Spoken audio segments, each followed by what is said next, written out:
So this is going to be our third video on electrochemistry, right? And here I'm going to start to talk about electrolysis and electrolytic cells. Okay, so this is basically the opposite of a galvanic cell. A galvanic cell is where we generate electricity from a redox reaction. Here, an electrolytic cell is where electricity is used to cause non-spontaneous reaction. So a reaction that might not happen by itself or would not happen by itself, we can cause it to happen by using electricity. Okay, so I'm going to talk about electrolysis basically of aqueous solutions here. And we're going to start with the simplest case, work from the simple cases to the more complicated cases. So the simplest case is if you were doing electrolysis of pure water using inert electrodes. In other words, there's nothing dissolved up in the water that can be oxidized or reduced, so it's pure water, and we're using inert electrodes. In other words, electrodes made out of, let's say, platinum, so you don't have to worry about oxidation or reduction of the electrode material itself. Okay, so in this case, there's basically only one possible oxidation and one possible reduction. So we get hydrogen gas at the cathode and oxygen gas at the anode. Okay, now remember the definition of cathode is it's the site of reduction. So our reduction is water is broken down into hydrogen gas and two hydroxides. So clearly this is a reduction because electrons are being consumed. Okay, so let me ask you this question. What element is being reduced? It has to be either the hydrogen or the oxygen because that's the only two elements involved. Okay, it should be a clue that basically we're liberating hydrogen gas. And if you remember how to assign oxidation numbers, any element in its elemental form has an oxidation state of 0. So here we have hydrogen in water, which is hydrogen plus 1. Okay, and here we have hydrogen 0, so plus 1 to 0, that's a reduction. And we're doing it twice, right? Because H2 is being produced. Diatomic molecule basically so we're going from 2 hydrogen plus 1s to 2 hydrogen 0s. That's why there's 2 electrons. Now, if we look at our oxidation, okay, then we produce oxygen gas plus hydrogen ion plus 4 electrons. So, okay, so electrons are on the right side. Electrons are being given off. That's an oxidation. So what element is being oxidized? It's the oxygen, right? Because we're producing oxygen gas. That's elemental form. So that's an oxidation state of 0. Okay. And we're going from, here we have oxygen as part of water where it's a -2 oxidation number, right? So we're going from -2 to 0, that's an oxidation. And so once again, oxygen is a diatomic molecule, so we're having to do it twice. 2 oxygen minus 2 has become 2 oxygen 0. That's why there's 4 electrons transferred. Now, if we were going to balance this equation, I'm going to spare you all the details. I'm not going to draw it out, but we have 2 here and 4 here, right? So we'd have to multiply this first reaction by 2. So we'd have 4 waters and 4 electrons and 4 hydrogens, or 2 hydrogens and 4 hydroxides, and the electrons would cancel. Okay, but then we have hydroxide and hydrogen ion on the same side of the equation, and those would combine to form water. And some of that water would cancel out with the water on the left side, because we'd have the same thing on both sides of the equation. So the net effect is, if you work all that out, this is the reaction that you get. So you're breaking down, ultimately you're breaking down water into hydrogen and oxygen gases. So you would get hydrogen gas at one electrode and oxygen gas coming off at the other. Okay. Now we have two types of competing reactions, competing oxidations and competing reductions. So what if we weren't using pure water? What if we had ions dissolved up in the water that could be oxidized? Well, you might oxidize some other ion instead of oxidizing the water, right? So the substance that is most easily oxidized, in other words, with the most positive potential when they're written as oxidations, will be the one that's produced. Okay? So here I've listed 3 reactions, and notice these are not reductions. I've rewritten them as oxidations because we're talking about competing oxidations. To oxidize iodide ion to iodine is negative 0.54 volts. Our oxidation of water to oxygen gas and hydrogen ion is negative 1.23 volts. And oxidizing chloride to chlorine gas is negative 1.36 volts, right? So out of these 3, which is the most positive? This one. It's not that it's positive, but it's the most positive. Or maybe we should rephrase it and say this is the least negative. Okay, but there's no way that this reaction is going to happen when this one could happen instead. You'll always get the reaction with the most positive potential. So the oxidation of iodide occurs more readily than the oxidation of water. Okay, because this reaction has a less negative potential. And on the other hand, oxidation of chloride occurs less readily. Okay, so because this is a more negative number. However, be careful with generalizations like this, because we're going to find out later that this number depends on concentration. Now, there's a pretty big difference between here and here, right? Between 1.23 and 0.54, what is that? That's something like 0.7 something volts, all right? Whereas the difference between here and here is much smaller. So this number is a whole lot closer to this number.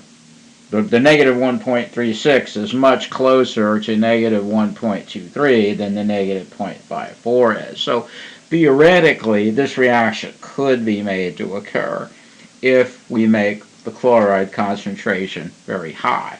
For example, if we're talking about doing electrolysis, let's say on a concentrated brine, for example, highly concentrated salt water, then this reaction could be made to happen. Okay, in fact, that's basically how they make sodium hydroxide. That's the chloralkali process. All right, anyway, I'm not going to talk any further about that. Now, so we're still talking about oxidation potentials, and again, I've rewritten these as oxidations. But oxidizing the water, negative 1.23 volts, okay? To oxidize copper to copper 2 is negative 0.34 volts. To oxidize zinc to zinc 2 is positive 0.76. And to oxidize aluminum to aluminum 3 plus is positive 1.66. So if any of these metals were used as an anode, and remember again that the anode is the site of oxidation. The electrode material itself would be oxidized, okay, instead of your oxidation reaction.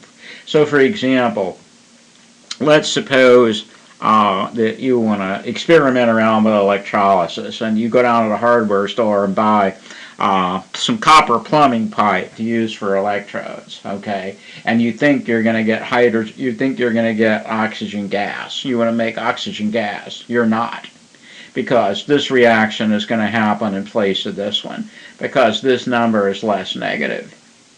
Okay, what will happen is your solution will start turning blue. Your solution will start turning blue from the copper ion, because copper ion is blue in solution, and your copper electrodes will slowly degrade over time, and like I said, you'll get an oxidation of a solution of copper ion, because this reaction is much less negative. And surely, if you tried to use an electrode materials made out of zinc or aluminum, then you would surely get oxidation. You would surely get oxidation of the electrode material. So when you're doing electrolysis experiments like this, if you're doing any kind of electrolysis, you have to use an inert material for the anode. Because, one more time, the anode is where the oxidation is taking place. And if you use, let's say, if you use a reactive metal, and remember, metals generally like to be oxidized, right? Let's go all the way back to Chem 1. Metals lose electrons and form positive ions. That's the definition of oxidation. Okay, so you have to use an inert material for the anode. Okay, so now let's talk about competing reduction reactions. Okay, so the same thing is the substance more easily reduced will always be the one that's produced. Okay, so now let's look at some reductions, and I've written all these as reductions. So reducing copper ion down to copper metal is positive 0.34 volts. Okay, reducing water to hydrogen gas and hydroxide is negative 0.83 volts, and reducing zinc ion down to zinc is negative 0.76 volts. So again, you'll always get, again, positive reactions indicate positive numbers indicate a favorable reaction, so you'll get the reaction that's most positive. So let's say we had copper ion dissolved up in solution. There's no way that this reaction is going to happen when this one could happen instead. Okay? No way that this will happen when this could happen instead. So if the solution contained copper ion, this would preferentially be reduced. Okay, so now what this also means is that reactive metals like zinc and aluminum cannot be obtained by electrolysis of aqueous solution, because the numbers are too difficult, the ions are too difficult to reduce. So for example, if we looked at aluminum, reduction of aluminum is negative 1.66 volts.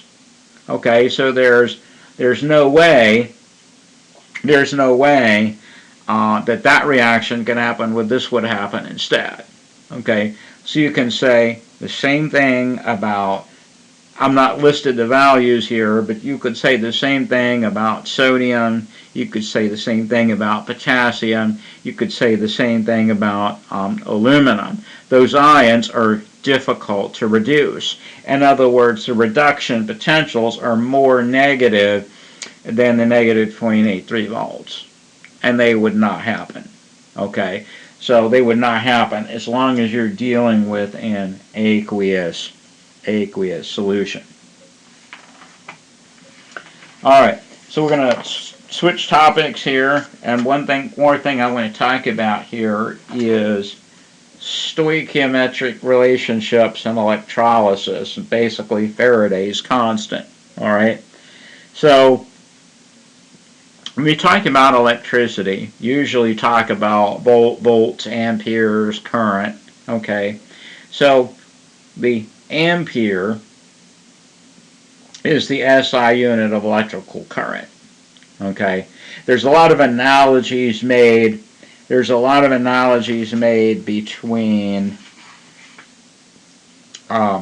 flow of electricity through a wire and flow of water, let's say, through a garden hose. Like, okay, the ampere is the current. That's like how much water is flowing through your hose per unit time. Okay, and charge, a coulomb, is the SI unit of electrical charge. All right, and so an ampere, definition of an ampere is that it is 1 coulomb per second, or 1 coulomb of charge per unit time, which is the second. So an ampere is 1 coulomb of charge per unit time, which is a second. So 1 coulomb per second. So what Faraday's constant represents, that's 96,500. Faraday's constant represents the charge on a mole of electrons. So in other words, if you want to pass a mole of electrons through your solution, you'd have to pass 96,500 coulombs to make 1 mole of electrons. So suppose I ask you this question. If a wire is carrying 1 ampere of electrical current, how long does it take for 1 mole of electrons to pass through the wire? Okay, so we would take 96,500 coulombs times 1 second per coulomb, okay, times 1 minute over 60 seconds, times 1 hour over 60 minutes. That comes out to be 26.8 hours. Okay, so at 1 ampere, 26.8 hours to pass basically to pass a coulomb of charge. Okay, so this constant, one more time, 96,500 coulombs, that represents the charge on a mole of electrons, right? Because ultimately, how much product we're going to get out, if we're trying to make something by electrolysis, how much product we're going to get out is ultimately going to depend on how many moles of electrons we push through. So we'll work a problem here. So suppose I ask you this question: how many minutes would it take for 1 ampere of current to deposit 3 grams of gold from a solution of gold 3 chloride? Okay. So we want to make 3 grams of gold. We're going to make gold by electrolysis. We're trying to reduce the gold down to gold metal. You want to make 3 grams of gold. We have 1 ampere of current. How long is that going to take? Okay. So the first thing we're going to do is convert the 3 grams into moles of electrons. So we take 3 grams divided by, you look up gold on the periodic table, 196.96 grams per mole. I'm multiplying by the reciprocal, so instead of dividing, so it's moles per gram. So grams times moles per grams gives you moles. It's 3 grams divided by 196.96 is 0.01523 moles. Okay, and then we have 3 moles of electrons required per mole of gold, right? Because the gold is in the +3 oxidation state. So to make 1 mole of gold, we're going to have to pass 3 moles of electrons. And you might say, well, how did I know that? Look at the formula that I gave you. It's AuCl3. The fact that there's 3 chlorides there means that the gold is in the +3 oxidation state, right?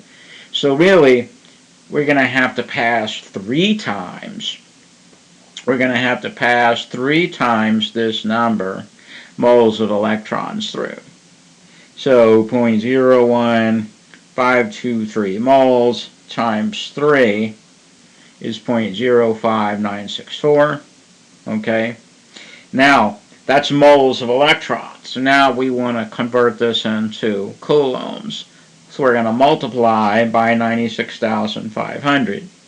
So 0.04564 moles of electrons times 96,500 coulombs per mole, We got moles on the top, moles on the bottom. Those are going to cancel. And that gives us 4409.5 coulombs, right? So we multiplied by 3 to take the oxidation number into account, right? 3 moles of electrons required per mole of gold.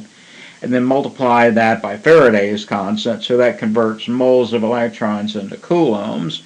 And so now the question is, how long is it going to take to pass this number of coulombs through our solution?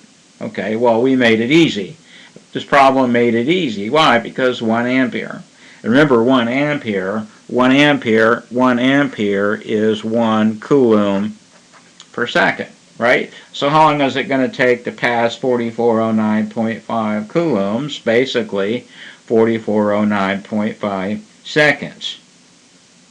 Okay, so now it's just there. So that could be the answer there, but I divided that by 60 to convert seconds into minutes, and what do you get? 73.5 minutes. So in ampere, so at a current of 1 ampere, it would take you 73.5 minutes to get your 3 grams of gold. And we'll stop here for this video.